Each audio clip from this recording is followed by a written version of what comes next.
Hello, Blenders, and welcome to episode number 137 of Real Blend, a podcast that is neither light as a feather nor stiff as a board. My name is Sean O'Connell, the managing director here at Cinema Blend, and I am thrilled to invite you to another episode of our weekly movie podcast. On this week's show, insert big news, insert big movie, and insert guest. You really got to do that to me right now? I am joined each week on the show by Kevin McCarthy of Fox 5 in Washington, D.C. We're not even trying anymore. Hi, Kev. How are you? What's going on, Sean? How you doing, buddy? I'm doing well. And also Jake Hamilton of Fox 22. Insert name of co-host. Insert name. It does say intro guys in bold. You know. Housekeeping for this week's episode. If you guys are watching us on the YouTube channel, first off, welcome to the visual aspect of the show. Arthur Mingo, who is a very dedicated listener of the show, is singling out Jake's reactions. So if you need a reason to watch us on the YouTube channel, Jake reacting to things that Kevin and I say is apparently It's usually things that you say. Entertain things like the fact that I will pay $60 for the Marvel movies. Or but the thing is, I actually forget. Sometimes I forget because even before we sort of switched over to doing this video format, we still always used video just to kind of make the conversations a little bit more intimate, to make them more lively, so we could see. Yeah. So it's not like we started really doing anything differently. We just started recording the video. So I kind of sometimes forget that my reactions to things are recorded, documented for all time. Yeah. Yes. Yeah. So if you're watching us on the YouTube channel, first off, thank you. If you're listening to us on the audio stream, you can head over to YouTube and subscribe to our two channels, Real Blend, the Real Blend podcast on YouTube, and Real Blend Clips. One is the full show. One is segments that we pull out so that we can isolate and you guys can share them. Of course, we're available wherever you get your podcasts. And I want to plug the Real Blend store as well, too, where you can get merchandise for the show, t-shirts, mugs, tote bags, and some other really fun things. Yes, Gabe? I just wanted to say while you're plugging the store, yes, to keep your eyes and ears peeled, because we might have, down the line, we might have some more stuff for you. Like something what? Cool. Like seasonal merch? I'm not going to say too much. We'll just say keep your eyes peeled. Like a beanie? Masks. We did do masks to respond to. Like Real Blend, a beanie mittens? would be. Gabe is actually wearing a beanie right now. I am. One of those caps. He's not part of the Daenerys. You know, we should have like dog collars and scarves for dogs. All of us have dogs. Why not? I'll get right on that. No? Jake, no? Yeah. What's the difference between a scarf for dog and scarf for human? Well, they're bigger. Smaller. The human ones are bigger, is what I meant to say.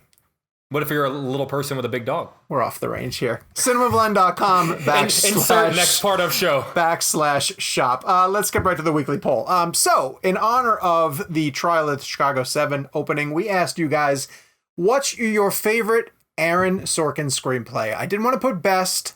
I wanted to isolate this for favorite. Jake, you are our resident Aaron Sorkin guy. I'm going to throw it to you. I gave them three choices: A Few Good Men, The Social Network, and Steve Jobs. I also gave them other. What do you think won for favorite Aaron Sorkin screenplay? First of all, that's tough just because I know one of them has to be others. So that's tough that you had to pick three. Yes. I think Social Network had to have been the reigning champ. That is correct. Let's go around the horn and talk which ones we would choose. Kev, of those three, which one would you choose? In regards to what I think the favorite. No, yours personally. Personally, I think the best script he's ever written personally is Steve Jobs. I think the best movie he's ever been involved in is Social Network. Okay. Jake, what's your favorite Sorkin screenplay? Is it the one you have framed? Honestly, I think it's Moneyball. It's interesting. Love Moneyball. I agree with Kevin in that, like, I think his best work is Social Network, which is why it's framed on my wall, and I creeped him out by showing him that. But in terms of the movie of his that I've watched the most, by far, Moneyball. You're a big baseball guy too, but that script is baseball guy. Yeah, that script is genius. I think honestly, my favorite screenplay of his is A Few Good Men. But that's a testament to him, is that all three of us said something different. It's such a tremendous script. I will say, I do think maybe, I don't know if it tops You Can't Handle the Truth, but I think arguably one of the most incredible scenes ever written.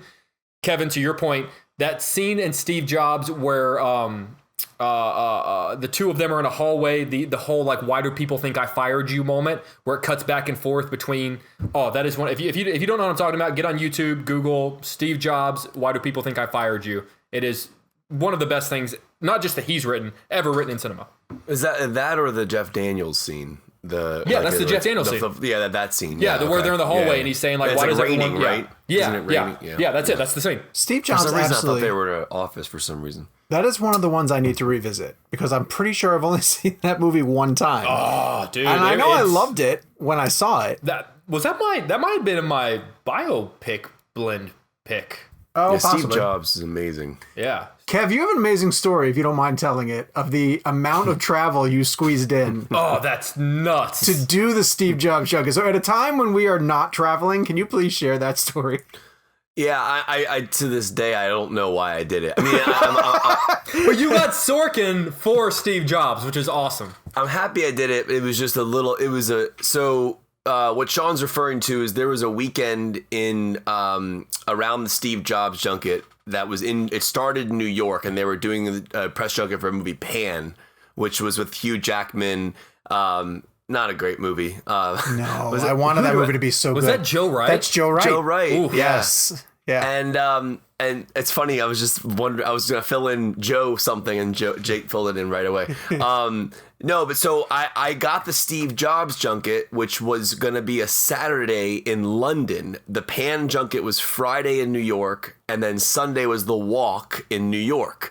So you had this bookended weekend of Friday for Pan and the walk on Sunday, all in New York, and then Steve Jobs randomly in the middle of the weekend in London.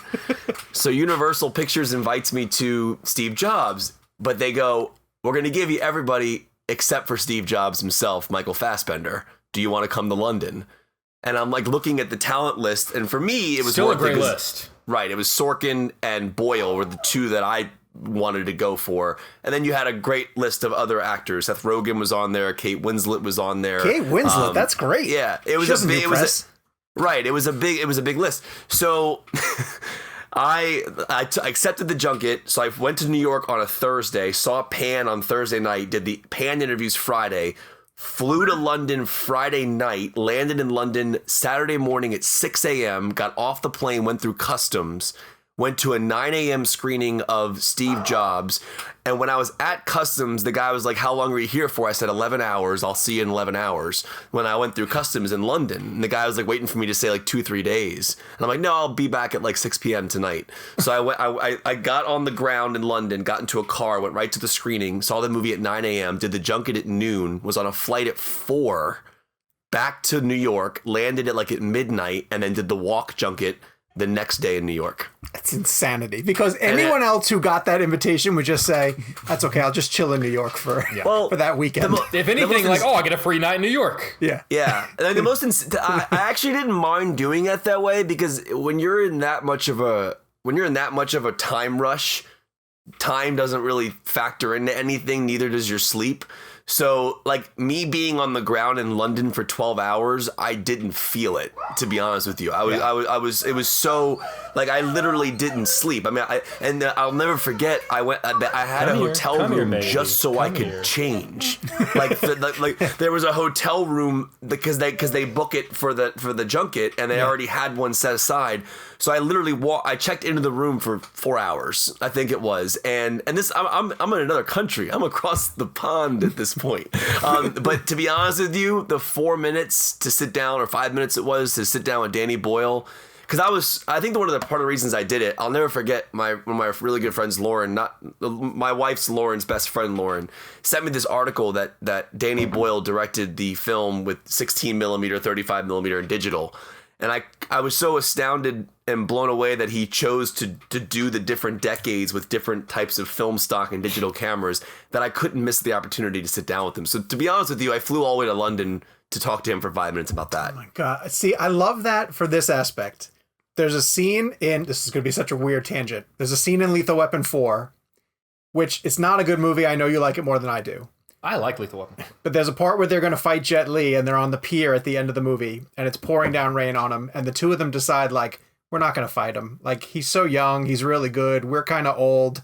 And they're walking away. And then Riggs goes to Murdoch, but he took my gun apart in like one move. You know, how did he do that? How did he take my gun apart? And then Danny Glover turns and he goes, yep, let's go ask him. Like, you get one question in your mind, and you're like, I got to fly all the way to London in order to ask this one question. But you're like, yeah, I guess I'm going to fly to London. Let's go ask him. That was literally the motivation. Like, I'm not kidding you. Yeah, I know. And like interviewing Aaron Sorkin in person obviously was amazing, but it was, and also I got to ask Boyle about the train spotting toilet scene, which was another thing I got to like geek out about. So like it was worth it for me. Looking back on it and my body now, I probably would not have done that. But I mean, it was, and I wasn't even getting the title character. That's like going to London for Iron Man and not getting Robert Downey Jr. So weird that he wasn't too impressed for that. That's unusual. And he was there. Oh no, that was the other part. He was there. I thought he was filming. No, stuff. he was filming. I think he was at the press conference that morning. Right. He I'm just didn't do almost certain TV. he was. I could be wrong and misremembering that, but wasn't he making that movie Assassin's Creed? Oh, maybe. I thought you told me like that's that. why he wasn't. Yeah. That's why he didn't do the junket. He was still physically there. He just didn't have time to do television interviews. Saying he didn't want to do the Steve Jobs?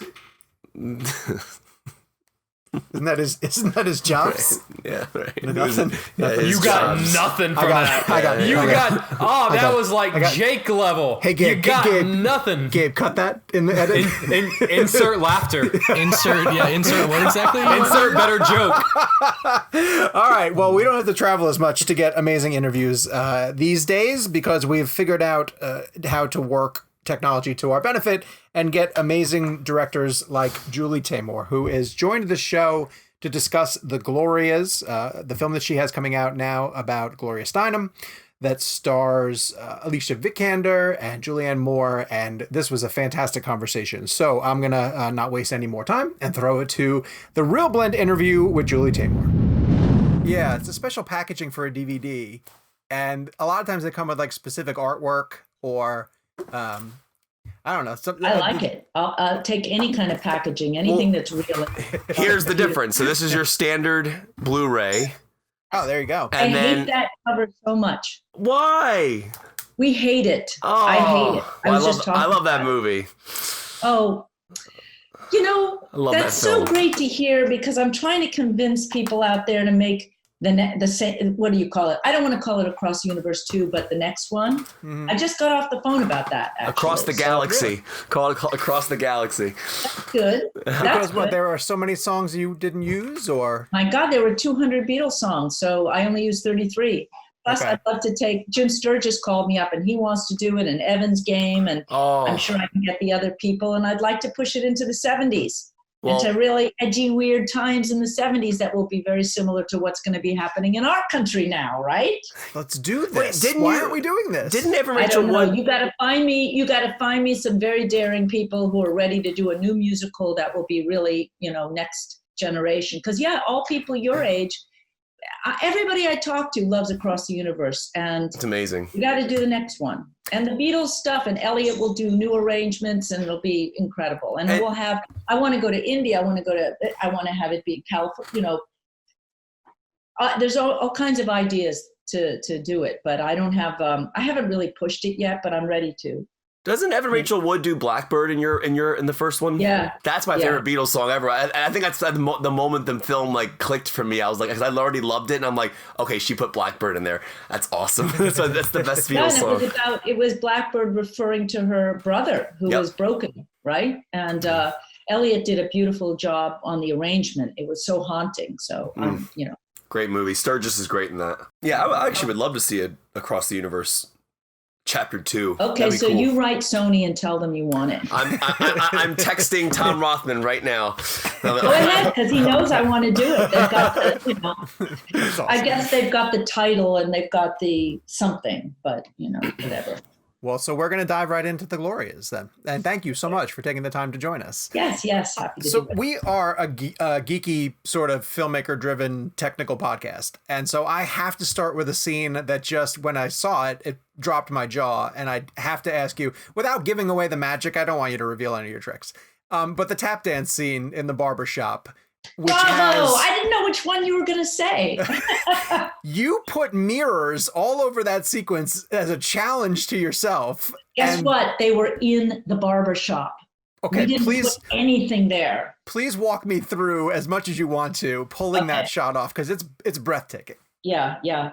Well, we were in Savannah, Georgia, looking for this barber shop that could be the 1940s, right? Or 50s, 40s, I think late 40s. And we found it in this neighborhood that, where the houses were, that's supposed to look like East Toledo, where Gloria grew up when she was 11, 12, 13. And it was a African-American barbershop, and everything was there. But then my beautiful production designer and art director, they then put all that detail, because it's phenomenal detail of the period. But yeah, Rodrigo Prieto, who's the DP, and his camera operators and, Steadicam operator, they looked, and there were the mirrors, and we loved that as they were dancing, the girls were dancing, you kept getting different aspects of them. But we did know we were going to have to erase it. So it's not a big deal. It was erased in post, and then they had to, which I think was extraordinary, how they put reflections in. Right. Without seeing the camera, because if you look at the dailies, the camera's everywhere. Is that used? Right. Is that do you put like plates? Do you shoot a plate of of just a shot? Yes. Yes. Okay. You have to shoot plates. You have to do all of that. Cool. But we knew it, when we went in there, and I love it. I mean, it just adds to the musicality and the drama. Oh, it's fantastic! It brings so much life to that scene, which is just a wonderful moment for the character, and fantastic. And I love Savannah. We go to the barbershop, and I think it's.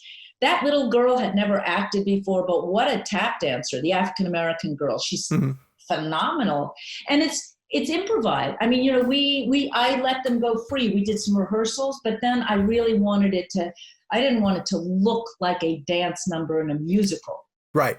No, it doesn't come across. It doesn't come across that way. Yeah, good. Julie, I'm interested in asking you, because you obviously you won the Tony for directing The Lion King, and you've worked obviously in stage and film and obviously a bunch of different mediums. And I'm just interested to ask you, if you were to approach the Glorias on stage, how would you even start that process? Like, could you imagine doing scenes from your film, but having it play out theatrically on a stage with an audience?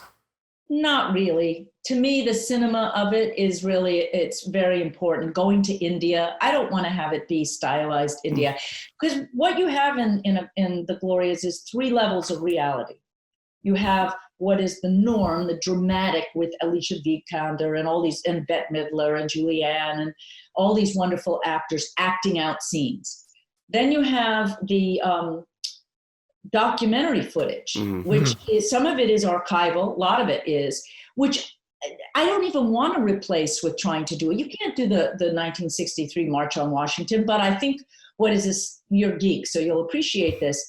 I had that in black and white with Martin Luther King speaking in Across the Universe. Remember? That march was there when he, and the Vietnam vets are watching it from the hospital.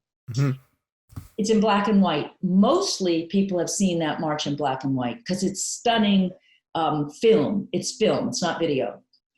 Well, we were going to have to then take our contemporary actors, the scenes with Mrs. Green walking and everything. And I was going to say, oh my God, if I put it into black and white, I'm actually breaking my rules, because the bus out of time is black and white. But we thought we were going to have to do it until my incredible archivist, this researcher, found, and my editor, Sabine Hoffman, found color footage from that era that almost nobody uses. Wow. So that's real color footage, archival footage. And then what we did in post was first of all, we colorized it to match the color of the period. And we had different layers of grain. We shot in video, but with Rodrigo, I forgot what it's called, but do you know what it's called? The grain? Well, like to add it to a digital element? Yeah, we added grain to our footage. That was a question I was going to ask you, actually, was about that, was how you did that. Yeah. So this is a scene where Julianne is walking and she's being interviewed by the news camera. Is that correct? Where it sort of transitions from archival footage to her on the sidewalk? Because there was a moment when it sort of transitioned from archival footage to her walking along on the sidewalk, and I thought the transition was so smooth that it almost Which one looked like is you that? were. Sure, it's Julianne, because in Washington it's Alicia Vikander. Okay. And This was I know what you're talking about. later in the Houston, film. in Later in the Houston. film. Yes. Okay, so the Houston Women's Conference, we combined really crappy video footage from the 70s. Okay. And there was no good because they switched to video back then for the news. Okay. So I had to make a choice. Walking on the sidewalk, obviously we shot. Mm-hmm. And Bette Midler, Belle Abzug walking up into this incredible, actually location we found in Savannah, Georgia, to be the convention center. Okay. And then inside the convention center, we had about 200 women. This was one of our biggest days. But that big shot with the girls and their torches running down, Yeah. that's a lot of CGI people. That is a lot.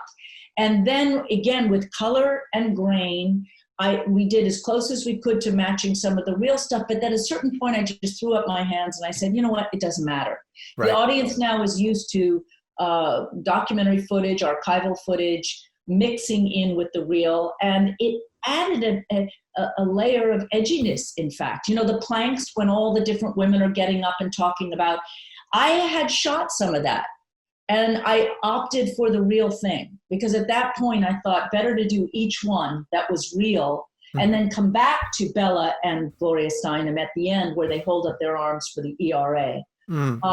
But okay, so that's the second level of reality, which is real reality, right? You know, the real documentary footage. The third is the surreality. And in that category, that's what people would say is more theatrical. Like someone would say, having four Glorias interacting with each other seems like theater. No one does it in film, not the way I did it. It's not like the Bob Dylan thing. Those were all separate. Right. Not at all like that one, whatever that was. That was the movie I'm with Still Heath Here? Ledger and yeah. Yeah, that was just different. I'm not people. here. I'm not here. Yeah, that's not what we were doing. What I was trying to do was to have, inner monologues that were, inner ideas that were in her book. I said, well, I'm going to make them cinematic by putting them in the mouths of the actors. And then you get how a younger Gloria isn't able to talk, like with that scene, she's in the taxi with Saul Bellow and Gay Talese, and he says that obnoxious statement about, every year a pretty girl comes until she gets married. And Gloria in her 30s had no answer to say. It was so utterly shocking that someone would lean over her and say that when she's a journalist going out to interview Bobby Kennedy. And then we pop in Julianne Moore, who by that time in her 40s and later had found her voice and humor with her voice. Some of us are actually becoming the men we thought we wanted to marry. And then because I can cut to the outside of a cab and show her leaning in, it's seamless.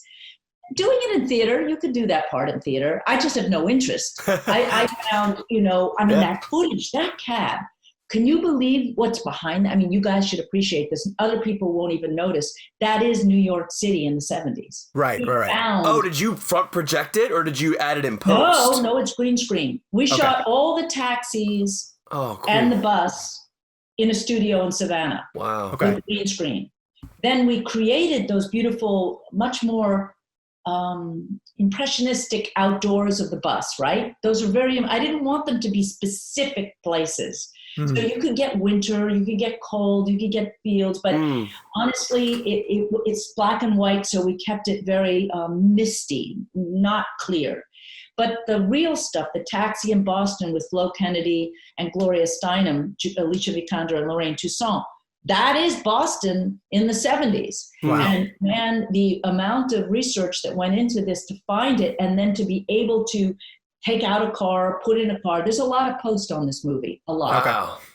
I want to build other surreal things. Excuse me, I've got one more to do. Go ahead, please. But the other surreal are these flights of fancy, like the tornado or the tap dancing. Fred Astaire tap dancing in this Hollywood fantasy that the 12-year-old Gloria has, or the conveyor belts, which was inspired by. I mostly got everything from one book, My Life on the Road, but then later I remember reading in her 50s, she felt like her life was like she was running on a treadmill. I thought, a treadmill? That's pretty cool. Yeah. Why don't I needed some, often it's for a segue, right? It's often for a segue. I need to figure out how to go from that taxi ride where she finally explodes at the racist taxi cab driver to her peaceful older self reading from her book in India. That would have been a weird leap.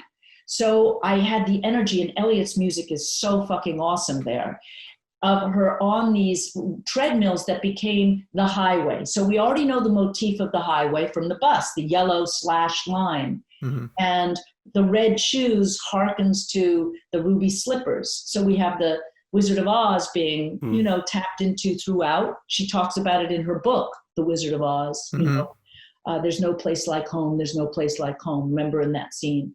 And also the red shoes of Michael Powell's film, which is bad girl. When you get too much hubris or you have too much ambition to be a ballet star, you're going to dance and you won't be able to stop. So I was kind of trying to take tropes and ideas of, in the tornado, the witch bitch thing, the witches of Double Toil and Trouble Macbeth, or the, the witch from The Wizard of Oz, or the witch of Harry Potter, the little girl flying around on her broomstick.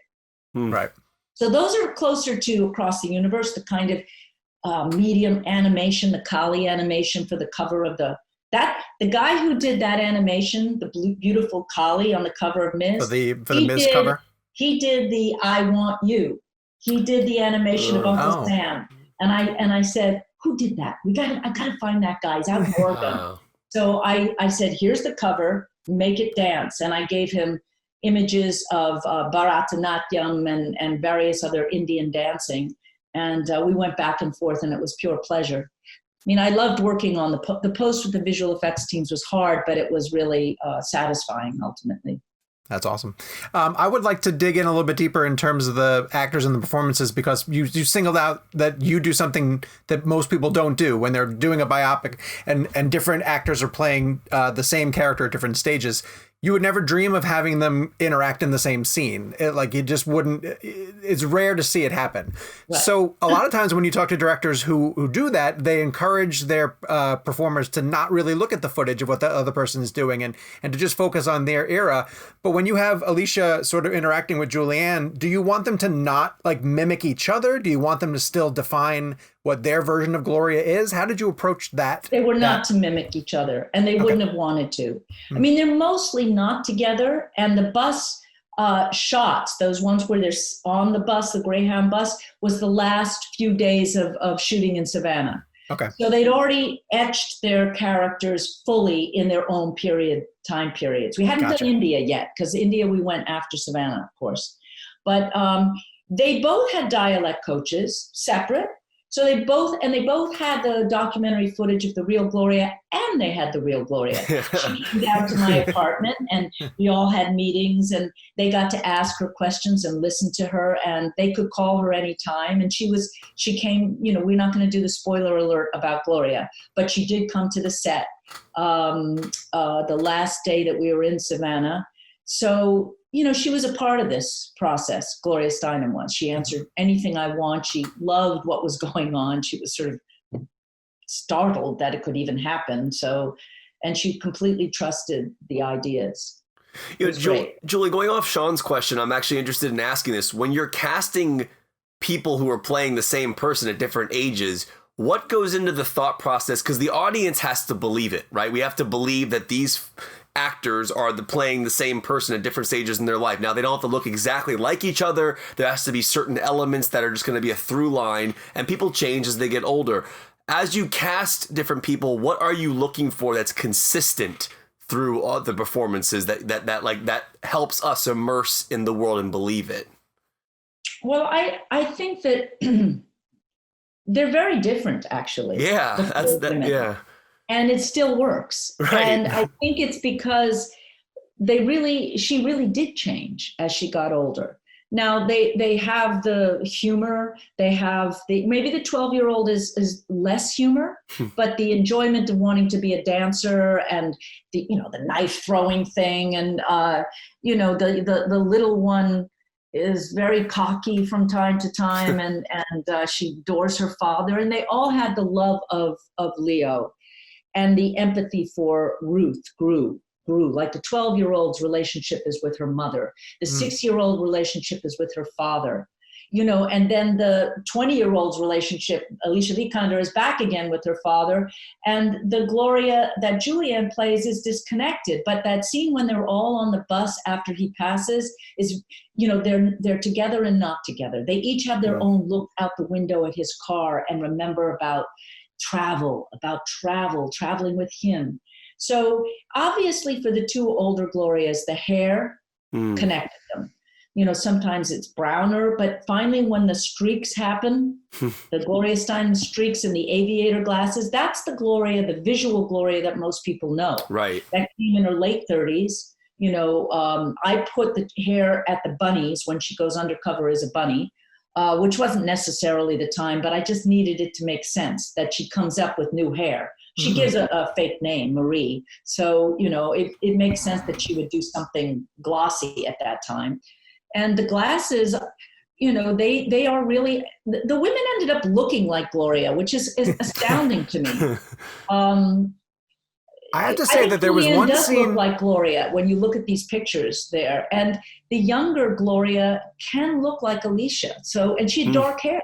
So we played with Alicia's real hair until she became, goes into that further journalist when she becomes a real journalist. I forget what scene it was, but I swear there was a moment, and because you had played around with switching him in and out of scenes, especially with the taxi cab one, where I had to almost look really closely and be like, is that Alicia or is it Julianne? Like, I wasn't sure which one. I think that's the scene where I switched them. About halfway through the movie, we have Alicia being interviewed by that journalist in the TV That was the scene. Okay, that was the scene. Okay, so that they're on the set together. That's the other one besides where they were together on the set. In a studio, that TV studio, and they had to have the exact same hair color, the exact same clothing, boots, and position. So it was up to Julianne to mimic. That's one place where we replace her and she steps right in. Okay. And yeah, they're both supposed to be about 40 years old. So you have to believe it both ways. I mean, one's younger, one's older, but they're, they did it as actresses. I think that's fantastic, though. It continues the themes really of cool. the movie that you're trying to push forward through. Speaking of continuing the themes, too, I love the scenes where Gloria would approach a boss with what seemed to be a home run idea at the time, only to be met with, you can't do that, like, can you take the safer path? And I'm really curious because you really take big swings when you do come around to make films. How prevalent that attitude is in the film. Oh my God, I think a lot more films if that attitude weren't there. Really? I mean, yeah, I have 7 projects I've been wanting to make for the last 10, 15 years. Some of them are newer. I'm right when I missed calling you, I was in the middle of writing a screenplay, a new one, and I'm writing it all myself. And, I was offered money to do it, but I decided I know what's going to happen. If I take the money, it'll change the screenplay later. So I don't want the money. Let me finish the screenplay. If you like it, that's the movie that I want to make. And my things are outside of the box. This movie we couldn't get the money in Hollywood, even with a best-selling book, Gloria Steinem, never been a movie about this part of history, me and Julianne Moore attached, and then we had a script and people wanted to do it, but for 10 million or less. Okay. Now you don't make a movie that's 80 years, 2 continents, traveling. Come on, let's be realistic. It's not just a little chick flick in a kitchen and a living room and bedroom. It has, I don't know how many scenes, but a lot. It's epic in scope. Yeah. It's epic, like movies about Martin Luther King or Winston Churchill or LBJ, or come on, guys, men and women. This is a hero, a living hero. I mean, she was on, look how she's on TV. She didn't talk about the movie last night. She was with Joy Reid on MSNBC talking about Ruth Bader Ginsburg, because who's better to talk about it than Gloria? Yeah, right. And when we talk about protest and what's going to happen with Roe v. Wade and gender rights and ERA that hasn't been passed yet, and all the things that are coming up on the chopping block if things go the way Trump wants them to go and the Republicans don't raise their arms up and say, wait a second, we have a democracy here, come on. Gloria is the living representation of that continuation of those protests. And are we moving backwards? Maybe. Mm-hmm. And do young men and women have to really think? And I mean, this movie, sadly, is incredibly, it's a clarion call. Is that the word?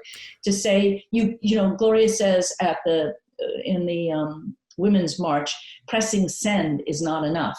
Right, right. So, I just think, well, I don't even know what I think. I think I went off on a tangent there. Well, no, but Kevin, I'm going to jump just for 1 second because do want to follow up on that. I want to know, this is such an inspirational film, and really as a call to action, did you fight harder to make sure that it got in front of audiences before the election took place? Yes, we did, because we have a wonderful distributor, Roadside Attractions, but they're film distributors. Mm-hmm. And up until August, they were hoping to release it.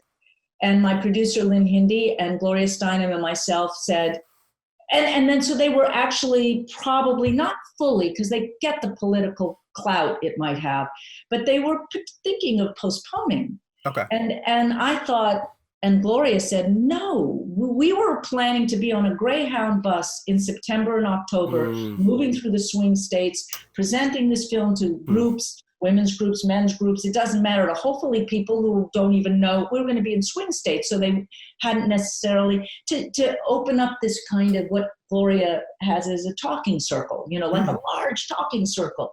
Okay, so we can't do that. So we're doing as much press Zooms as possible. And they did, so Roadside Attractions said, okay, we'll give in, we'll go to streaming if we can. And Amazon signed on, so we're opening on the 30th. But I said, we've got to do this and get people to register to vote, because right now I think it's gotten worse, much worse. We need actually a landslide. It can't even be close. Yeah. Right. Otherwise, Biden will lose. It just will. It'll go, you know, I mean, I don't want to say that. Scary. Because let it happen. But you know, every young person, and you're not voting for Biden, you're voting against a bad future. Yes. That's what I want people to, don't worry about Biden. He's going to have a team of people who care about the environment, care about lesbian and gay and transgender issues, care about health for all, care about COVID. I should have said that first, because really it is the main thing. And then that's how our economy will come back. Right. So God, I think people really have to say, no voting is a vote for Trump, period. Right. No voting, you're voting for Trump. Right. And don't even think about it, because it's the only right we all have equally. And he's trying to take that away and make it invalid. So I do feel like this movie has definitely, working on this for the last 4 or 5 years has made me much more conscious of how much these activists, and there's the other thing about the movie, I wanted to do it as much for Gloria as for the women of color who actually were at the forefront of the women's movement.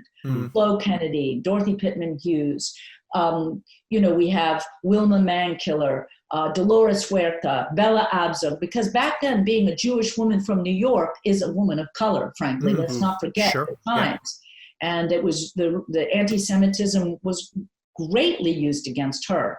So, which may come back again here, as we can see, with the sort of white supremacist attitude.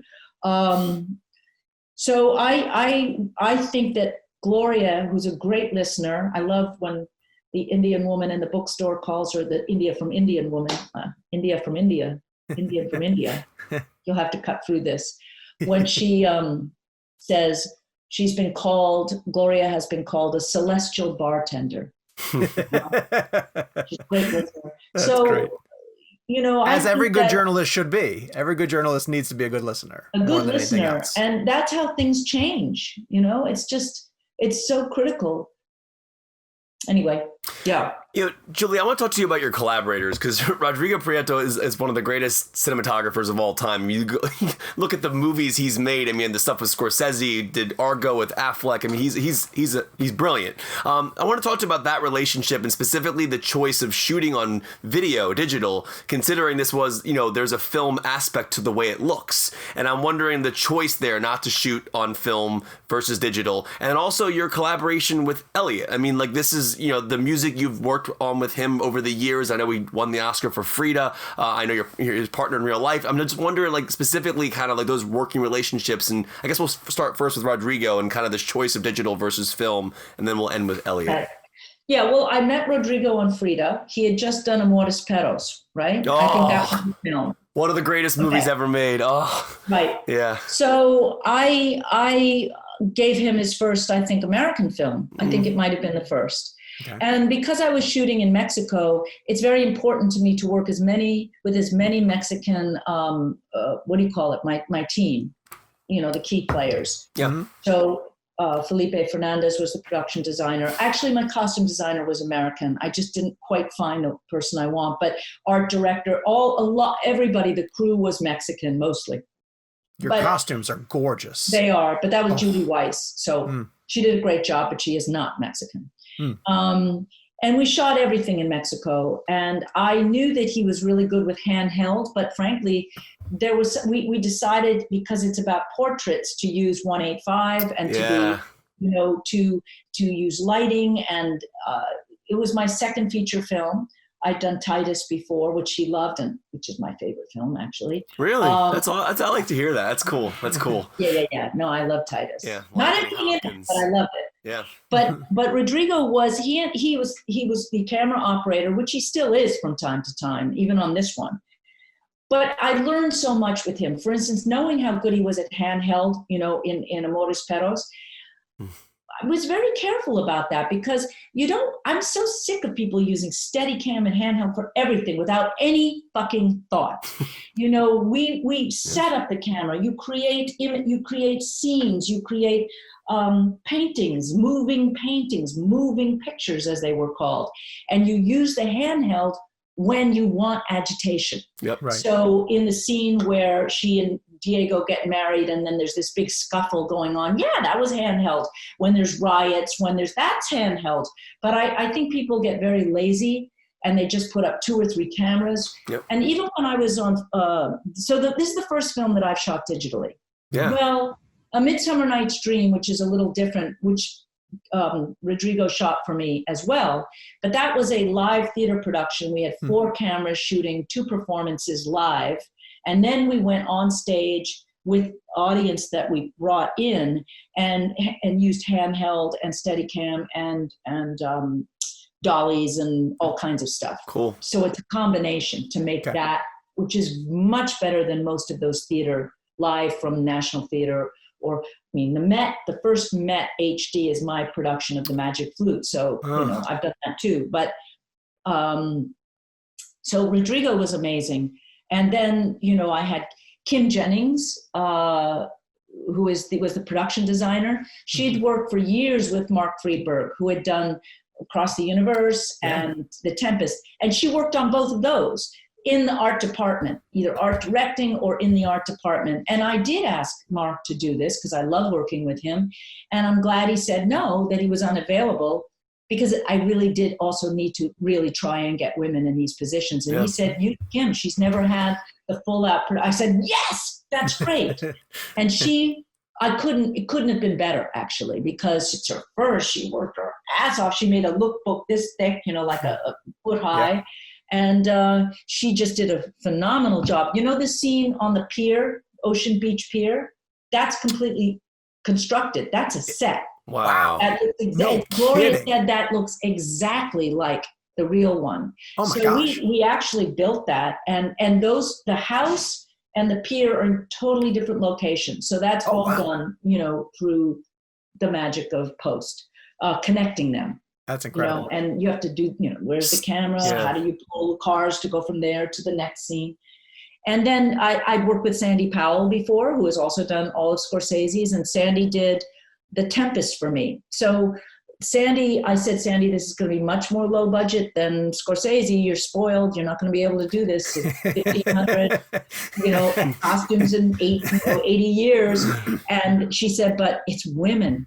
And for Scorsese, it's lots of suits. Okay. I just get like 2 or 3 women. So I want to do this. And of course, she did a phenomenal job. And my editor is somebody new for me, Sabine Hoffman. So she lives in New York. I had never worked with her. And I started out looking for a female editor because I had always had female editors. My editor, my great long-term editor and friend was Françoise Bonneau, who passed away, sadly. And so, and she had done The Tempest, Titus, Frida, Across the Universe. So it was very scary to have somebody new, but Sabine was phenomenal. Sure, that relationship is so close. Yeah, you it's very, very close. So I was really happy. So we do have a lot of women in key positions, which is amazing. And our producers are all women. Yeah. That's fantastic. That's Oh, fantastic. and then also just on Elliot real fast before. God, yeah, please, sorry. my most important. He's right there in the kitchen. If you want him to come out, he just finished. And I guess he just finished. He was finishing last night at 8 a.m. or this morning. The score to be able to be gettable online. Oh, cool. Fantastic. And it's beautiful. It won't be the songs because those are too expensive. It's his score and it's stunning. So yeah, Elliot is he's the go-to guy for me because I think he can do anything. Whether he does Batman or Alien 3 or Butcher Boy or Drugstore Cowboy or Frida or Titus and all my films, I wouldn't go to anybody else. And Across the Universe, he did 90%, 80%, I would say, of the arrangements and the score. He's the dominant person who did those, like Your Favorite Blackbird, or how he really reduced I Want to Hold Your Hand, how he slowed it down and really I love that made moment. it. So the ones that don't at all sound like the Beatles are his. Cool. They're all the new arrangements. Yeah. That's amazing. That's awesome. We are out of time, unfortunately. We burned through all of our time, but we thank you so much for joining us. And obviously, we're sending everybody to go see the Glorias. Great. Be So inspired glad. by Thank it. you, guys. So, Wonderful. we really appreciate your time, Good. Ms. Taymor. We'll talk to you soon. It was so much fun to talk to Julie Taymor. She is a genius and has amazing credits to her name. We're going to talk about the Glorias a little bit later in the show, so stay tuned for our reactions to that movie. Let's get to this week's talking points. We have a running joke now on the show that every single time we record, the next day, major news tends to break. And in this case, it was, we spent 11 minutes on last week's episode talking about whether Black Widow should go to Disney Plus and how much people would pay for it. And this is what they should do. I even had the greatest slogan of Black Widow, Black and Black Friday. Yeah, exactly. Come on. And instead they punted it to next What May. a waste. So What a waste. no MCU films in 2020. They are pushing the entire slate back, which means that the next Marvel movie that we will get is Black Widow in May of 2021. Again, providing that everything stays on track. That pushed Shang-Chi back from May to July. And that pushed the Eternals, which was a November movie, to February to following November. So everything's getting shifted back. I know that I'm King Marvel here. Do you guys have an opinion about this, or doesn't feel like that bad waiting for it? I'm fine. You're fine.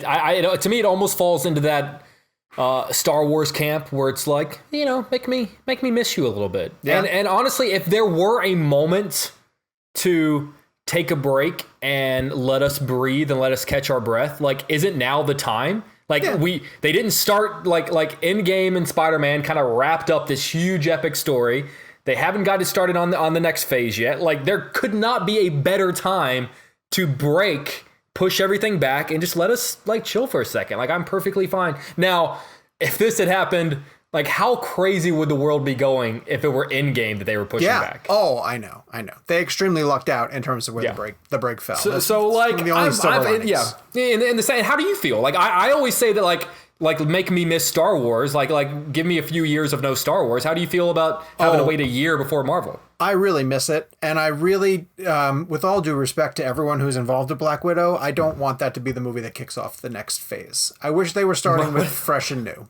I wish it was Shang-Chi. I wish it was Eternals. I wish it was something else, which is part of the reason why I still stand by the fact that Black Widow should have just been put on Disney Plus. Let people see it and let them start with fresh and new movies. Sean, how do they decide what's going to start their phases? So wasn't Far From Home the start of the phase? Which Spider-Man? That was definitely the end of phase 3. So why was Endgame not the end of phase 3? Well, so far they haven't ended with you would think they'd want to end with an Avengers film, which they did end phase 1 with an Avengers film. But then phase 2 ended with an Ant-Man film, actually. Mm-hmm. And so they kind of looked at it as like a palate cleanse after a heavy movie. Let's drop a big Avengers movie, and then we'll give you something light to sort of wipe the slate clean. But now that that was back when they didn't even really think of them as like they were thought of as phases, but there wasn't like a narrative thread behind all the phases. The Infinity Saga is without a doubt the closure of the Infinity Saga. And they kind of wanted Far From Home to become the next, like, this is still buttoning up everybody dealing with what happened after the snap kind of thing. Yeah, a nice little epilogue, kind of. It was an epilogue of sorts, for sure. And then you would assume Black Widow would have kicked everything off. Again, strange. Well, I honestly think it was supposed to be Guardians of the Galaxy 3. That was supposed to be the next launch, which is why Thor left with the Guardians at the end of Endgame. That movie was supposed to be down for May of 2021, I want to believe, and then James Gunn got fired, and then that was the first thing that sent everything into a wrench. That moved Black Widow up when that movie got shifted, and so they would have been on a different path as it is anyway. So what we will get is WandaVision by the end of this year, so you'll get a TV show. But then I wish they had a February movie. I really do. And who knows what February is going to look like? I mean, you know, everyone keeps saying, 2021, but it's not going to be immediate. So all that stuff got pushed back. So that's where we're at the Marvel movies. Why do you think West Side Story moved a year? God, I don't know. Does it? Well, do you think because he just wants that Christmas slot? He wants the December slot? I don't think it's a matter of it not being done, because I think if Spielberg wants people to work on stuff from home, or he wants to work on stuff from home, I think he can. I think they realize it's not coming out this year, and he wants to be in the Oscar race next year. So, like, in theory, like, it could be ready for summer, I'm sure, of next year. But I think they just went, we'll just push it back a year. But with the new Oscar regulations, you guys saw that Cherry it was bought for $40 million by Apple, and that movie can compete in next year's Academy Awards because it's going to be coming out with what's the time frame again? April? I thought it was end of February. The show's in April. The eligibility is through end of February. So that means Cherry would possibly come out January or February. Gabe? Theoretically? Yeah, I was going to note something else to previously talking about the release date. I think you're right that it's an awards movie and they want to be in that traditional awards slot, but also in the Heights. If this is correct, what I'm finding here, and I never know these days with release dates. It's a summer release. It's set for June of 2021, so I imagine they want to get some distance from the other. I have a question, and I'm not obviously, like, by no means am I ever the person that would doubt Spielberg, but, like, I want to talk about, like, Oscar hopes for West Side Story. Like, has a movie that won Best Picture ever been remade to go on and win Best Picture again? No, not yet. Not that I'm aware of. I don't know if it's Best Picture, but I think it's the sort of thing where it wants Academy to be voters deemed Academy voters film. are going to be excited about Spielberg remaking a classic movie, and they're, what if they get 5 technical awards? I think it's probably still. It's like A Star Is Born. A Star Is Born was a phenomenal film, but it didn't win because it was like the 4th remake. And again, I don't know that for sure, but I do think that Star Is Born was not hated on, but I think it was looked at differently. That's kind of why I felt bad about what happened to that film, because I think what Bradley Cooper made was so special. And it just happened to be that it was the 4th whatever remake of a classic story. So I think that actually counted against it. The interesting thing here, like, I think what Gabe is saying with Spielberg involved, that does raise it, obviously, the bar. But The Post, for example, like, I thought that was going to be a gigantic Oscar film. And I don't remember its nominations. I'm sure it got Best Picture nomination. I don't know if did Spielberg get director. I don't even think Spielberg got nominated. I don't think he did. So. No. So I'm starting to wonder how much weight goes into a name being behind a film now in regards to the Oscars. And, I think the Oscars want to, I don't know. I mean, West Side Story has a lot going for it in regards to Spielberg's name being on it, but I do fear that it will, again, we haven't seen it, that it might fall into that Star Is Born category where it's, we've seen this already. Does it really need to win? But I don't know. It might be. You guys, Star Is Born was amazing. When you mentioned The Post, do you remember that? And I kind of feel bad because I actually love The Post. And Sean, I think it was your number one. Number one that year. Yeah. Yes. Do you remember that Golden Globes joke when he was, like, talking about The Post? And he's like, it's a Steven Spielberg movie. It's about the importance of journalism in this time, and it stars Tom Hanks and Meryl Streep. And someone carts out, like, a giant cart full of Golden Globes, and he goes like, no, not yet. The joke being that it was going to win everything, and it ended up winning nothing. I know. Well, didn't Star Is Born win 1 Oscar? For song, right? Definitely won song. It won, like, no Oscars, like in the sense of, like, but again, to Jake's point, it's like the movies that you always assume Oscar are bait. gonna. Yeah, but I do genuinely, and again, I know that Bradley Cooper is probably not hurting about this at this point because he's making PTA's new movie, and I'm sure he's fine. But I think that film was unfairly judged. Probably, sure. If that makes sense. But I can honestly see West Side Story getting like 10 nominations easily with like a bunch of technicals and, cinematography and things like that. But maybe go like 10 noms, no wins or something like that. I can already see the New York Times article, like 10 Oscar nominated, 10 including Best Picture and Best Actor, and then and it's absolutely going to land on every top 10 list, NPR. Yeah, all those lists are going to put it on. It's National Board of Review and all that stuff. The Post got 2 Oscar nominations. Do you guys remember what they were? Meryl Streep. Did it get picture? Meryl Streep in picture? Meryl Streep in picture, yes. I am curious before we do eventually move on. Framing this around in the Heights. We're not done talking about the Post yet. No, we're talking about with talking about that. I'm curious if In the Heights has the ability to, because it's a fresh musical. It's based on a Lin-Manuel Miranda has that. It's based on Lin-Manuel Miranda. He's producing it. Like, I think In the Heights is also an Oscar movie. Does that have the chance to come in and go toe to toe with it with all those same nominations, but win because it has the benefit of being this fresh new thing? I feel like if In the Heights were a legit Oscar contender, it would not be coming out in the summer. It seems like a summery, fun musical, but doesn't seem like it has like the weight or the prestige to go the distance. I don't know the In the Heights story, but I do think it's a weighty story. I think there's like some serious themes, and I don't think it's a jokey type of musical. I've never seen In the Heights, but knowing Lin-Manuel Miranda's work, I have a feeling it's gonna. But to Jake's point, though, I think In the Heights seemed just based on the trailer, it has a summer feel to it. Yeah, it seems summery, and also like we know that Oscar voters can't remember past the last time they saw like X, like insert X, and they're not going to remember both West Side Story and In the Heights. They're not gonna vote for 2 musicals. So which one are they gonna vote for? They're gonna vote for the Spielberg one that just came out that they can brag about having seen before everyone else. Yeah, it's the last thing on their mind. Tell me I'm wrong. You know what I'm talking about. You're right. No, Earharb's that right. It's always like that. Like, but then you have like the outliers, which end up like gaining momentum in February or March, like a Get Out or sure. By the way, I know we always joke about missing news and then our show ending, so I'm just gonna go ahead and read this because I just saw it. So did you guys see the Borat sequel news? No. So I know they want it out before the election, don't they? Yeah. Well, because the title is about Mike Pence.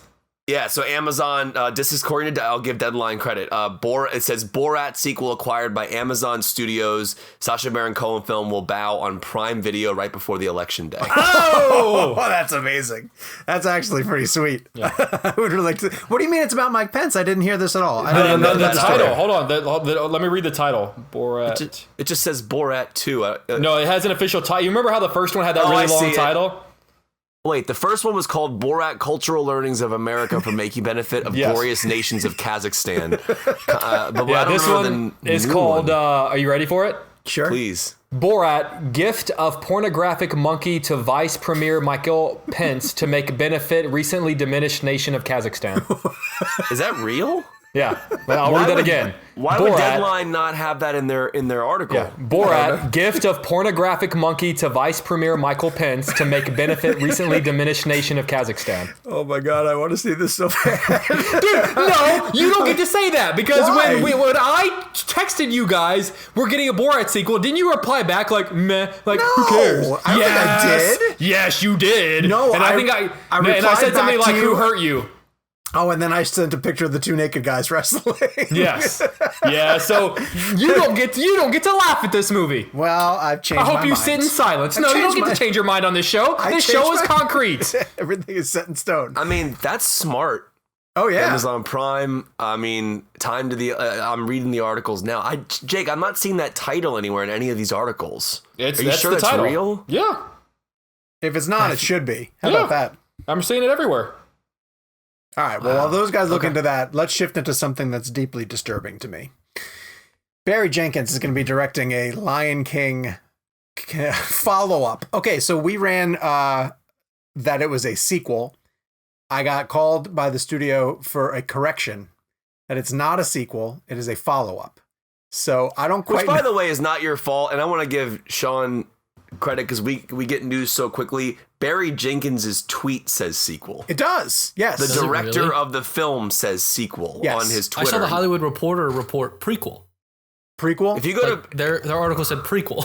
I was so confused. So here's Barry Jenkins' tweet. He says this, yes, this. And then I don't know if he just copied the title from Deadline, but his tweet says The Lion King sequel set with Moonlight director Barry Jenkins to helm for Walt Disney Studios. All right. Well, neither here nor there, whether it's a sequel or a follow-up. I'm less concerned about that than I am, A, the fact that they are staying in this world, and B, that Barry Jenkins is doing it. And listen, Barry Jenkins can choose to do whatever he wants to do. I know we make this argument a lot of times that you don't want to see a filmmaker get swept up into a franchise machine or do a big budget movie. Barry Jenkins, in particular, seems to be one of these people with a very clear, defined voice who has the ability to tell really strong stories in the African-American community or in any community that he chooses to. And I would love to see 3 original Barry Jenkins movies with the budget he's going to get for The Lion King. So that's disheartening to me. But here's the interesting thing about it. So when you're a filmmaker who primarily works in smaller independent type of films, if Beale Street Could Talk, Moonlight, sometimes you need the larger picture clearly to then make your... So look at Guy Ritchie, for example. Guy Ritchie is a great example. You do Aladdin, then you get to do your Gentleman movie. You know what I mean? Like, and I don't think that that's what Barry Jenkins' thought process is. I just based on what I can understand. I mean, Beale Street did not do well in theaters. Right. Moonlight won Best Picture, but I don't think it made more than 30 million worldwide. Right. And again, that doesn't speak to the quality of the film. I mean, Aladdin made $1 billion. Doesn't mean it's a great movie. You know what I mean? Sure. I do think though that maybe, and again, this is just completely guessing, that Jenkins needs some type of bigger production around him to do, and then if he wants to continue working in the indie scene. Now, that being said, Lion King has a lot of themes in it that I think Barry Jenkins will be able to explore. And I think that Barry Jenkins is one of the best filmmakers working today. I think Beale Street was an absolute genius film. I mean, the music in that film was absolutely incredible. So I wonder if here's what I'm trying to get at. Guy Ritchie's voice was nowhere to be found in Aladdin. Correct. It wasn't there. Correct. That was not a Guy Ritchie movie. It was a Disney film that just had Guy Ritchie's name on it. Correct. I worry in this particular instance whether or not Barry Jenkins' voice will come through a major production.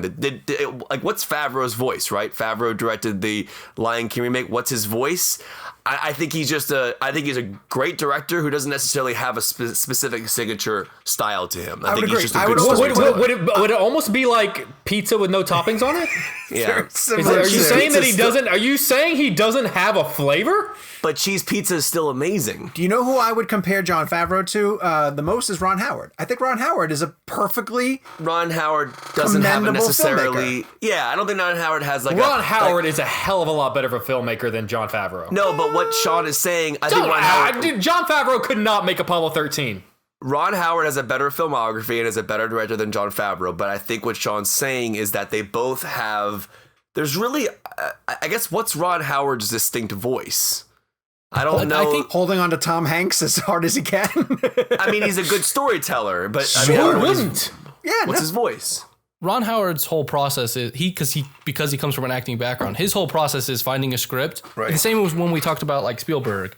His whole process is finding a script and then trying to get really talented people around him to help tell this specific story. Absolutely. It's not really like, ooh, it needs to have this grit because I'm attracted to this. Like he's very fluid in the way that he tells the stories, and it comes across as he doesn't have a distinct style. They're just good general storytellers. Sure, I mean, yeah, I think at the end of the day, Spielberg's, the Ron Howards, like they're just phenomenal, straightforward storytellers, and that's not a bad thing. They're just great at telling any story in any genre. But then they're not the star of the show. Like when Ron Howard directs a movie, he's not like you talk about his style. Like Chris Nolan is the star of a Chris Nolan movie. Exactly. Ron Howard is not the star of a Ron Howard movie. exactly. Like Nolan and Tarantino and Scorsese and all these guys, like those filmmakers have a very distinct, like that's what part of the reason why I was so taken back by Once Upon a Time in Hollywood at first, because it wasn't normally what I perceive Quentin Tarantino's voice to sound like, right? Sure. And so that was a bit jarring. So going back to the full circle back to Barry Jenkins here, I worry that his voice will not be there. Okay. But considering who Barry Jenkins is, that he has a Best Picture under his belt, and that I guarantee you he probably went to the table with, if we're gonna do this, I need you to let me do X, Y, and Z. And I don't know what Guy Ritchie's deal was with Aladdin, but that movie could have been directed by McG for all I knew. It did not feel 100%. Like a Guy Ritchie movie. Okay. So I guess I just hope that Barry's style comes through. Then today, right now, I'm gonna say to you guys that if on one side of the spectrum is what Ryan Coogler was able to bring to Black Panther, and the other side of the spectrum is what Guy Ritchie was able to bring to Aladdin, where is Barry Jenkins going to fall in this interpretation of Lion King? I would like to think that Jenkins doesn't take this movie unless he can approach it with the same focus and respect for the continent of Africa that Ryan Coogler did with Black Panther. I wonder if he came to them with an idea. I wonder if he had an idea and came to them. That's what I wonder too, but like Coogler is a great example to bring up here, because Black Panther's that perfect middle ground of a director's style mixed in with the gigantic element of what a studio picture is going to be, right? Yeah. So like if you look at Fruitvale Station, which is an absolute masterpiece, Creed, his budgets got bigger, but what he wanted to say in each movie stayed the same. Yeah. Like his through line to each film got out there. Black Panther is a $200 million Marvel film. I wouldn't necessarily say, I felt Ryan Coogler's voice, but I felt like I was watching a Ryan Coogler movie. Well, and also he had something to say. Like it's also a love letter to a culture. Right, and exactly. I do, based on what I've read so far about, and I'm very well documented about my hatred of Jon Favreau's Lion King on the show. But I will say the one thing that sort of like perked my interest is that it sort of sounds like he wants his sequel to be like a love letter to a people, to a culture, to Africa. Okay. And that's what intrigues me. And honestly, if that's the angle that he's approaching it, then that makes me go, that's awesome. Cool. Like if you're not just going to if you're telling me this isn't going to be like Simba's Pride, which is Lion King 2. 1.5. 1 point. Yeah, excuse me. God, what am I doing? It's not even a full sequel. But then I'm in. Like if that's what you're looking to do, like the fact that I heard that and we want this to be the Godfather Part 2 of Lion King movies. Ridiculous. That's what I sort of went, and that because they're saying that they want it to be both a flashback to Mufasa's origin story, just like Vito, and then also a continuation of Simba's story. But the idea of telling a love letter to Africa is what makes me go, okay, Barry Jenkins, you do you, man. Yeah, I mean, that sounds great to me. But I guess the problem is for me, like everything you just said is the movie I want to see. But are we going to get that film? And I think when Guy Ritchie was announced for Aladdin, I was like, oh man, this is going to be like Lock, Stock, and Snatch. I was expecting more of his editing, more of his tone, more of Guy Ritchie. So I think with, what's the gentleman who scores Barry's movies, Nicholas Britell? I believe so. A phenomenal composer. I know he did Beale Street. He did Moonlight. If I'm botching the name, I apologize. But he's an incredible composer. And I saw a tweet today that was they were talking about, because Zimmer did Lion King, right?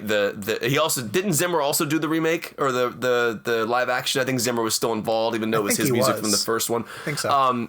So I think with Barry Jenkins, and it's so funny, like if I saw something come across my timeline that day that said we're making a Lion King sequel prequel and it's coming out in 2022, I would have immediately rolled my eyes. But it was the Barry Jenkins part of it that really kind of hooked me, because this guy I don't think he's made a movie over $10 million. I don't know how much the budgets were for Beale Street or Moonlight, but they weren't expensive. I was just looking. Beale Street, Moonlight was $4, according to Box Office Mojo. Moonlight was $4 million.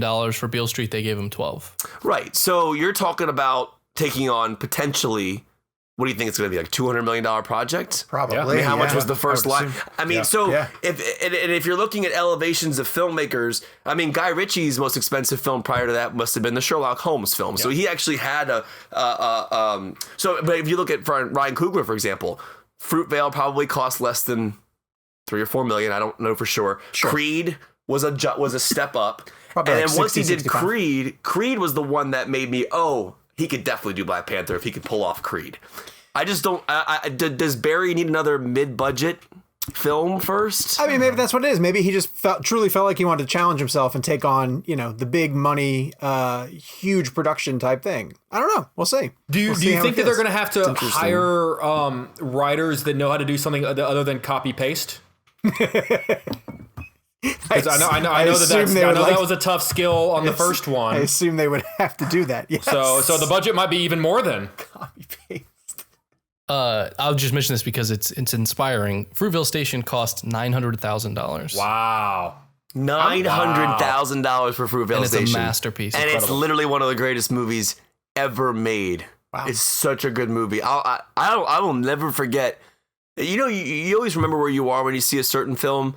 Lauren and I were at the Angelica in Fairfax, and I remember we were sitting in the bottom right of the stadium seating, and we just cried through the whole credits. The whole ending credits. We just couldn't believe what we just experienced. And I still think that might be the greatest thing Michael B. Jordan's ever done. Like I love him in Black Panther, but that performance, like he became Oscar. Yeah. He was that. He was him. And Don't forget, he's also great in Friday Night Lights. If you've never seen Friday Night Lights, but Fruitvale, and I'll say the last thing I'll say on this. I don't mean to go off on a tangent. Fruitvale was one of the few experiences I've ever had where I felt like I got to meet somebody who was no longer living. Like I felt like I felt like I actually met Oscar. I feel like I got to experience his life just for the brief period that we had in that movie.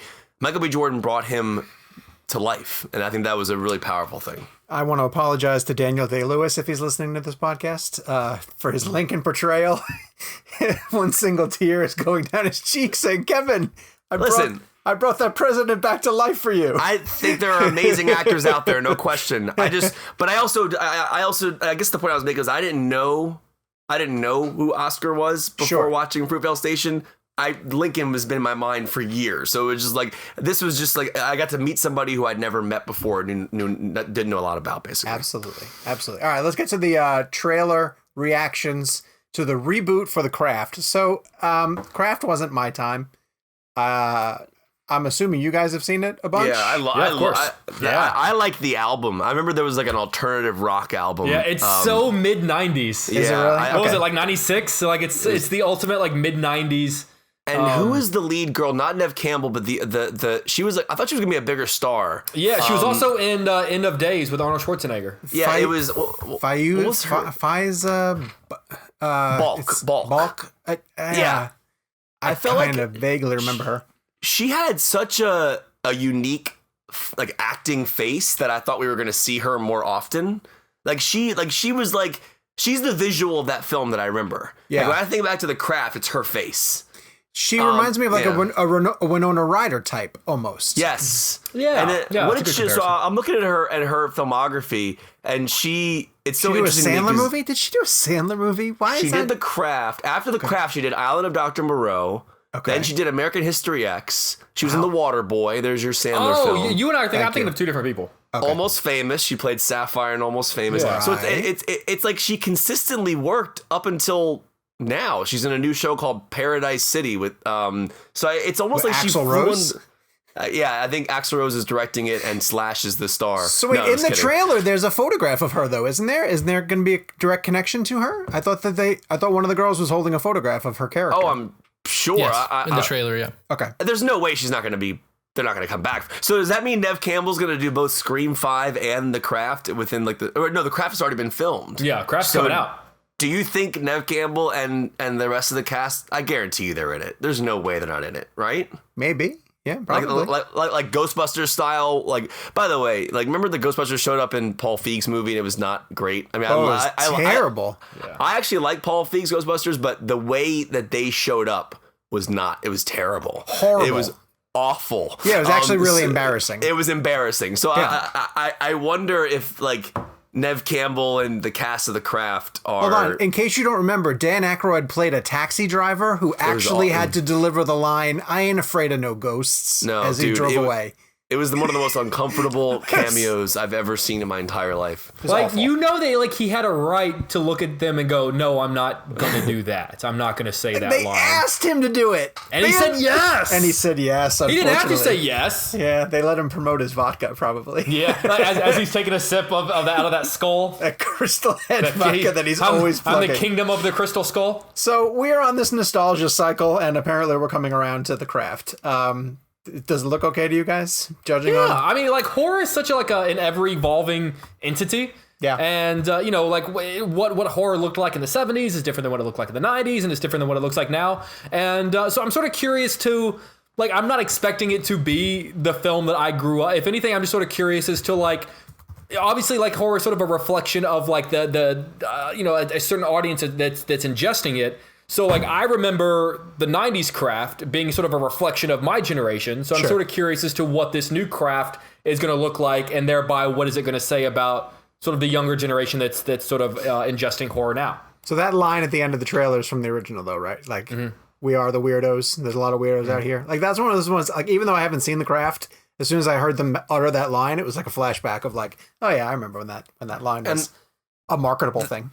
The director of the Craft remake is a actress who's been in a zillion shows. Her name is Zoe Lister-Jones. She was in New Girl. She was in, she's apparently. I was just crafting a tweet about Fawn Moscato from New Girl directing this movie. It's fantastic. Yeah, exactly. That's who it is. Fawn Moscato. A tweet. I was crafting a tweet. What do you say? I was tweeting a tweet. What do you say? I was writing a tweet. I don't. So Gabe, this Craft. She's only directed. This is her. Okay, I didn't mean to do that. So she did a movie in 2017 called Band-Aid, and then this is her second feature film. Well, let's get her on Real Blend, for God's sakes. I'm down. All right, good. So this is officially a remake, right? Officially a remake. No, it's a reboot. Yeah. Okay, so IMDb says a remake of the 1996 the film The Craft. That's like Wikipedia. There's a Anybody photo can get of an on original. there. There's a photo of an original cast member. Yeah, so it can't be a remake. And in character from the original. Disney just texted me to say that it's a follow-up. Oh, okay. No, the IMDb spiritual successor. In the official synopsis, the area where you can't make edits, it says remake. Yeah, but the IMDb isn't always right. All right, let's move on. We'll discuss well, when is it coming? Is it this year? October 27th. Yeah, next month. They're holding on to that? It's October coming. 27th. It's going to VOD. Oh, VOD. It's going to be $20 to rent and $25 to own. Yep. Oh, really? Yeah. Okay, that's interesting. Which is pocket change for Mr. $60 over here. Gabe crossed this out, but I want to briefly mention that Bill and Ted is coming to DVD on November 10th. He crossed it out, Sean. He did. Did you guys see what the Kathy Lee Gifford film is doing for release? I think this is kind of, again, I don't think this should be done for all movies, but for maybe a smaller film, they're doing the Fathom event bit. One night this week on Wednesday. Yeah. So you can go to the theatrical experience if you want to. Then it goes to VOD Friday. I feel like, a lot of these smaller films, that might be a way around the theatrical window. Maybe maybe you could even do a 2-night those Fathom events they do with the opera and all those things. So you just put it out in theaters, give people the opportunity if they want to pop out on a Wednesday night, 7:00 and go see it, or VOD it. I don't think all movies, but. This is marginally depressing, and then I'll move on after this, Gabe, I promise. The independent theater in South Carolina by me had to shut down again, solely because of no product offer. Yeah. They have no movies. No new movies coming, and people are not turning out for the retro titles. So I think the Regal that's by me is still open, but this was a Redstone Cinema. They had 2 locations in South Carolina. And they had to close down because they have no movies to show, unfortunately. So anyway, that transitions us to this week in movies, of which we have 2 Netflix films and 1 Amazon Prime film. Boy, do I miss movies going to theaters. Netflix, September 30th, The Boys in the Band. I don't think we've seen it. Have anyone seen it? Nothing? I have not seen this. No. Vampires versus the Bronx. Netflix, October 2nd. Okay, so this at least looks like an Attack the Block type thing. Mm-hmm. John Boyega's early film with aliens in London, but neither of us have seen it. None of us have seen it yet, so we'll be checking out. But the Glorias. We have seen the Glorias. And as you know, we spoke to Julie Taymor earlier this week. This is coming to Amazon Prime and Video on Demand on September 30th. Really clever way to get into this story. I'm a little bit tired of biopics, and I think the genre needs to be rethought when people come to them, and so that's exactly what Julie Taymor does. She attacks the life of political activist, journalist Gloria Steinem. It's one of those situations where there's so many stories that you could tell about her career and her life. This film literally covers 80 years of her life, but casts 4 different actresses to play her at different times and has them interact with each other throughout the movie, which alone was a fascinating concept, giving them the ability to comment to each other about how she's feeling in her life. She uses something called, God, I'm going to blank on the name of it's like the bus through time, or the bus lost in time.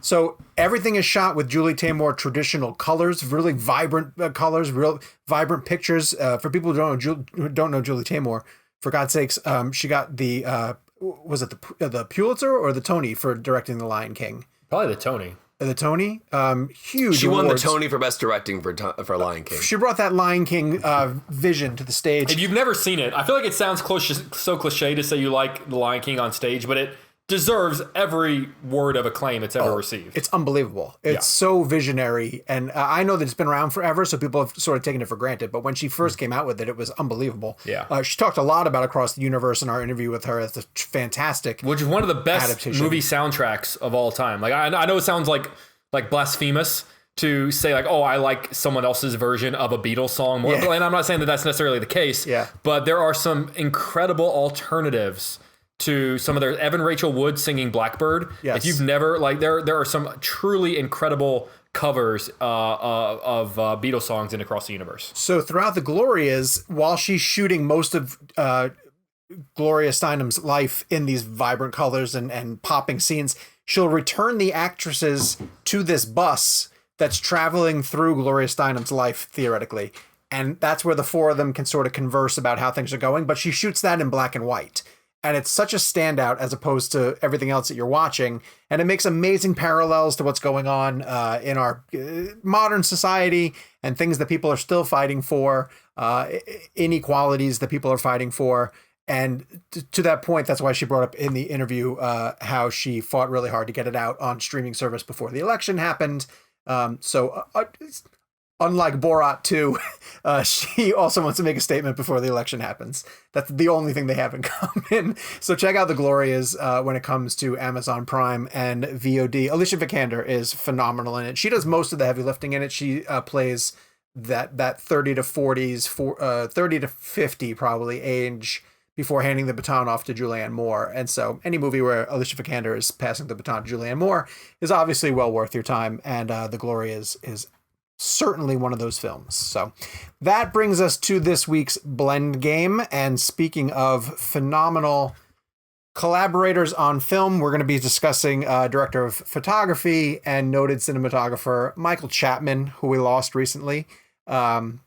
Big time collaborator of the early days of Martin Scorsese and just an unbelievable filmography over the years. You know, we've been doing directors, sometimes we do actors, but every once in a while, someone like Michael Chapman comes around, contributes to some incredible films. And so we're going to be singling out our favorite film that he worked on. So that's difficult because like he's done some phenomenal work, Gabe, I'm saying this to you, in films that I might not necessarily say are like my favorite films. So that makes this a bit of a challenge from that perspective. Yes? No? Yeah. Yeah. I mean, it's about his work. If there's something that you say like that cinematography speaks to me more, then I say go with that because we're celebrating him. But if there's, it's a movie that he helped make that you loved, he's a part of that as well. The big part of it. Kev, I'll start with you then. Where did you go when you were celebrating the life and times of Michael Chapman? Well, it's interesting because I feel like the obvious ones to go to are like Taxi Driver or like a Raging Bull, and sure. the black and white and Raging Bull is just outstanding. It looks incredible still to this day. But if we're talking about favorite movies that this person's been involved in, like the one I've seen the most on his list of filmography is Kindergarten Cop. And I know that sounds strange to bring that up because we're a film podcast. We discuss cinematography all the time and all these amazing shots. I mean, Taxi Driver and Raging Bull are I feel like those are just those are automatically just Yeah, but I amazing can't films. pick them for favorite. Like Taxi Yeah, Driver, it's amazing, but I'd never just pop it on to pass the time. I'm with Well, you. wait. What are we doing? We're not picking. They were picking his favorite work. We're not like I'm not saying. I thought, I'm not like, saying Gary our favorite Oldman movie that he's his done. work. His work. We were celebrating a cinematographer. That's the emphasis on cinematography. For sure. Yeah, like I'm not saying that. I didn't say that Hannibal is my favorite movie that Gary Oldman's ever been in. It's just my favorite performance of his. Okay, fair enough. I see what you're First saying. time on the show. Well, Cav, keep going with your pick then. With I your just right love pick. Kindergarten Cop. Yeah, thank you. I love Kindergarten Cop. I think it's an incredible film. I think it's underrated. I mean, I think people don't really think about it from a cinematography standpoint, but I do think it's just a really well told story. And I think Ivan Reitman did a phenomenal job with that movie. And I don't know. For me, looking at this list, that's just the one that jumped out at me. I mean, you can go through Primal Fear, Space Jam. I mean, the guy's directed or DP'd some of the greatest movies in the history of cinema. Do I think that Raging Bull is not as good as Kindergarten Cop? No, that's not what I'm saying. If I'm looking at his list and I'm looking for the film that I would put on, my favorite movie that he's been involved in that list would be Kindergarten Cop, just from a strictly nostalgic realm. Jake, your pick is? I'm going to pick based on his cinematography. Are you picking best or favorite?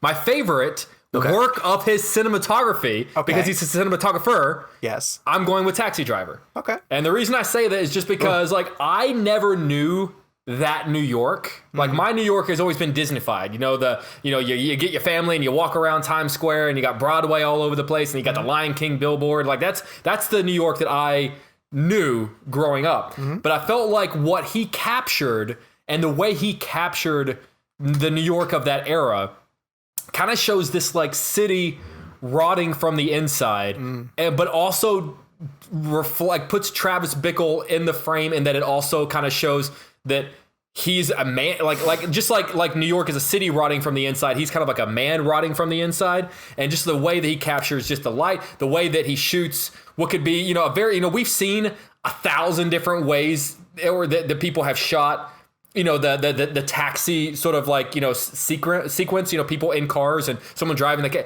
but just the way that, and the way that he does it, even with Scorsese sitting in the back seat, just the way that he films that. I just think it's both beautiful and haunting and dirty all at the same time, and really captures a city that has been photographed 10 billion times in cinema, but he does it unlike I think any other movie that ever has captured the city of New York. So I choose Taxi Driver because of his work as a cinematographer, which is what he is. My pick is going to split the line. Gabe, I'm pivoting away from the one that I told you. And I'm going to choose Doc Hollywood. Because again, when I looked at his filmography, Doc Hollywood stands out to me for this reason. I grew up in New York. Not quite the Taxi Driver in New York that you're discussing, Jake, but not that far off from it. I was at least there during the 70s and 80s when it wasn't, quite as Disneyfied as it is. And I remember watching Doc Hollywood and having a very visceral reaction to the way that he shoots the small town South. And I think that that's a huge part of the reason why I live in North Carolina now. That I felt a very strong pull toward the South Carolina town that Michael J. Fox lands himself in.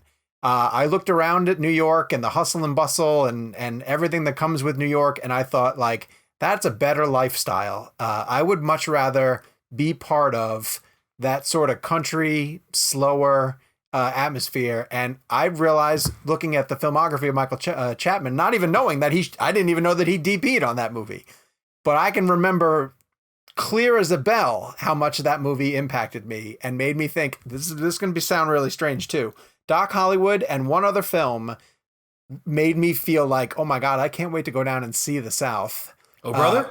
Nope. No. Before this is Sleeping with the Enemy. Julia Roberts escaping from her predatory husband and ends up in like a rural bumpkin South Carolina town. I actually think it was the Midwest, but they shot it in Aiken, South Carolina. And I remember watching those scenes and just thinking, that looks so inviting. That looks so warm and comfortable and homey. And I can't wait to go down and coming down to North Carolina after being in DC for several years. That's what we found. We found that environment of, if you're going to the grocery store, you better get used to having a conversation with people who are waiting on you, who are cutting your sandwich meats or checking you out. Like, they're gonna ask you how you are today, and you better have an answer, because, or if you're going to a restaurant, like, you're not getting your food right away. It's going to take plenty of time, because you're going to have multiple conversations with all the people through you, and it's just, you slow down, because that's the mood that permeates this area. And Doc Hollywood is a movie that introduced me to that concept, and I'm going to credit Michael Chapman for the way that he shot rural South Carolina. Which, again, makes no sense, because why Michael J. Fox was going from New York to Beverly Hills and pit stopped in South Carolina is just a classic Los Angeles screenwriter having no idea how anything happens, but is like, having no access to a map. We have to get him to South Carolina somehow. And the way that he detours off the road is fucking cows in the middle of the road. God, it's so many bad Southern stereotypes, but works really, really well. And you mentioned, and this is speaking of detours, you mentioned just like things that happen in the South that don't happen anywhere else. You know, I'm from even before I moved to the burbs of Houston, I'm from a very small town, and I brought one of my buddies there, I don't know, a couple of years ago, and he noticed something that, to me, and I'm curious as to if they do it where you're at, Sean, where when you drive by someone, you just kind of wave. Oh, all the time. And I drove by a few people, and we did the wave, and my buddy goes, "Do you know all those people?" Yeah. And I go, "No, you just he goes, Why do all of you wave at each other?" And I was like, it's just what you do. You just, when someone drives by, you wave at them. When we're walking Squirty every single night, we walk Squirt after dinner, and if anyone is driving through our neighborhood, when you pass them, you just give a wave. Yeah. Give them the wave. Hey, how you doing? Yeah. Oh no, that's obviously standard around here, and yes, would be very strange to somebody outside of the South. Yeah, I would imagine. All right, audience picks. Randy Buss, Evan Rook, and several others chose The Fugitive. Now, I don't imagine that they chose The Fugitive because of his cinematography in it. Right. I think they chose The Fugitive because they like The Fugitive. Exactly. They don't host the show. They're just Aiden they're Erdahl. playing the game based on how we thought the game was played. We've had this discussion 1,000 times. Well, we had it 1,001. Aiden Erdahl said Taxi Driver. Stephanie DeLise went with my previous pick, which was The Lost Boys. His work on Lost Boys is unbelievably good. And again, I didn't even know he shot it until I looked at it. So for next week, since we're heading into October, last October we did something where we had a theme all the way throughout. And it was horror type movies and horror themes that we branched off with. And we're going to continue that going into this October as we get ready for Jake to drop the monster of all packages.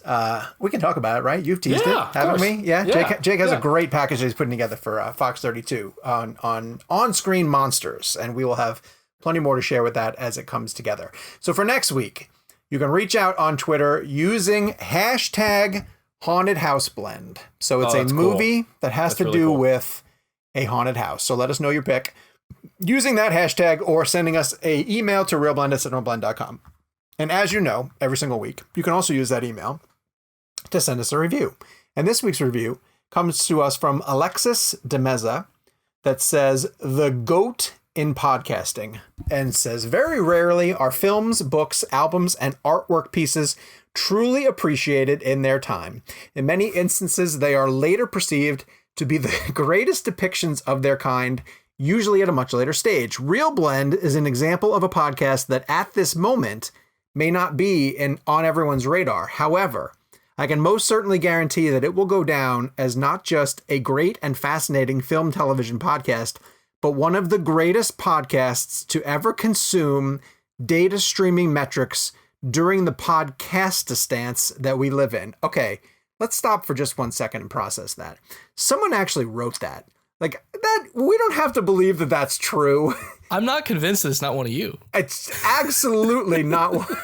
It wasn't me. It could be Kev's mom. I can't spell that. That's amazing that anyone would even think that, let alone write in a review. And they go on to say, "My only regret is that the rating metric contains me to just a 5-star rating, for I would easily give you gentlemen 5 lifetimes worth of gratitude and appreciation. Sean, Jake, Kevin, Kevin's mom, and Gabe, thank you all for providing me with an escape and for letting me into your little film world. Dunkirk with all exclamation points. That is from Alexis Demeza. Turn off, Alexa. Stop turning. My Alexa keeps turning on every single time. Dude, I just watched that movie I was telling you about, Save Yourselves. There's a whole sequence where they talk to Alexa, and it kept setting off my Alexa last night. You know, I was just thinking, Kevin hasn't admitted to us that his mom's written any reviews in a while. Should we be hurt by that? Is she just not really digging the show anymore, or she's given up writing reviews, or? Well, yeah, she writes all the reviews still. Still? Every single one of them? Yeah. Well, that was a very nice one. Can you please send her our love? That one really hit home. She might want to dial back the colorful language a little bit because... Well, she's been taking, what Kevin's not telling us, she's been taking creative writing classes and she's working them out on these reviews. All right, our next premium episode is going to be the first horror movies that we can remember seeing and our reactions to the film genre. So if you want to subscribe to the Real Blend Premium, there is a link in the description for this podcast. And also, if you're watching us on the YouTube, it is part of the description on the YouTube channel. So come join us over in Premium World when you guys get a chance. In the meantime, follow us on social media at Jake's Takes, at Kevin McCarthy TV, and at Sean_O'Connell. Follow the show at Real Blend, and we'll be back next week.